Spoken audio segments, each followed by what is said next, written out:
I called the Occupy Bay Street, Occupy Calgary, Occupy Vancouver protesters Lugans, because that's a word I learned from Jackie Delaney. Jackie, tell our viewers who didn't hear you the first time, what is a Lugan? You take a loser and a hooligan, sorry, Brian, you put them together, and you get Lugan. Part loser, part hooligan, Lugan. Is that a Labrador phrase? Is that a Newfoundland or Labrador phrase? Because you taught me a lot of phraseology. I know. I'd like to take credit for that as a newfie, but actually it's a radio term. I first heard it in radio. So. Now, why is this an important story? Why did these Lugans get under your skin? I mean, I got my reasons, but you tell, what bugged you about them? Oh, where do I start? Well, it's the whole thing about the sense of entitlement that they carry with them, and somehow I and all of us here on the panel owe them something. The fact that they say they represent the 99%, they certainly do not represent me. The fact that they don't even know what they stand for. We're protesting, and you always say to them, okay, so you're going to stay in the park until what happens? Because usually when you protest and you say you're going to do something, it means you're doing it until, and they have no idea. There is no until. There is no goal. And even now, they get an eviction notice in Toronto in November, and the whole notion of we're going to evict them, but it's like, but they don't own where they're living. It's not like you're evicting them from an apartment or kicking. It's just like it went on far too long.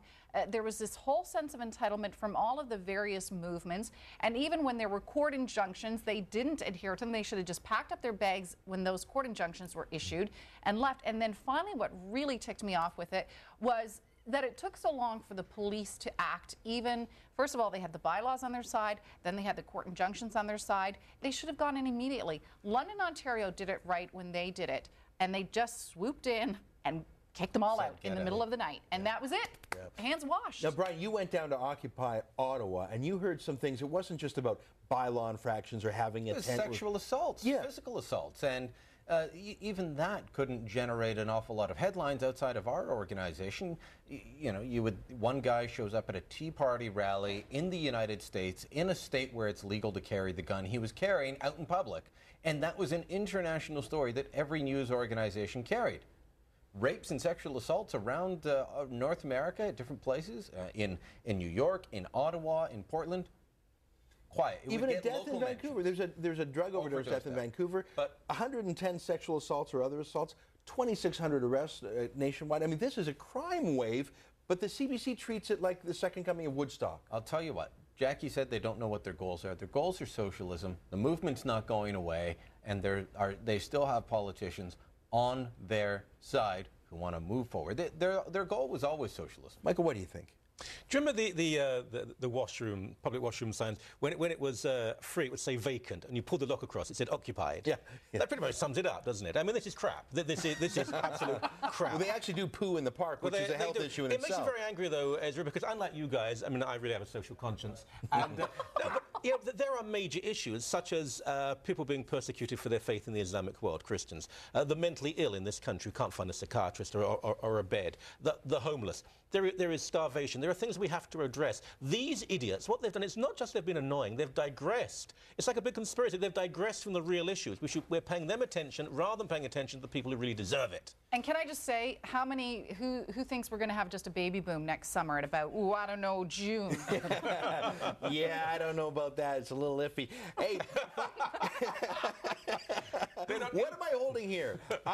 You do not want to go away, because we're going to close out this year with some champagne at the end of our year in review in 2011. And look ahead, Canada in 2012. That's next. I'm going to get cracking on this. Come right back.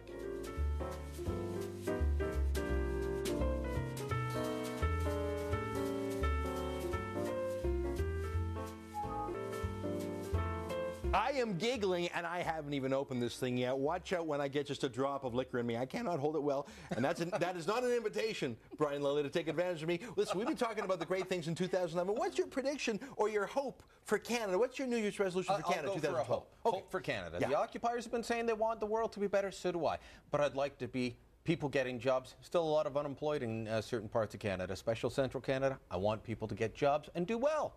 Get a job. From your mouth to Santa's ears. Jackie D, what do you think? I want us to have a great medal haul at the 2012 Olympics coming up in London, and I want us to do better than we did 4 years ago. Is that wrong? No, Awesome. Michael, how about you? Selfish in a way, but I love this place, Sun News, and I want us to go from strength to strength and really become the station that that people watch. I think we will, and so the real news gets out there. You know what? That's sort of what I want, too. I want Canada to be a freer place where we can have a robust discussion, even offend each other, and not have to worry about going to jail. Shut up. So I got to...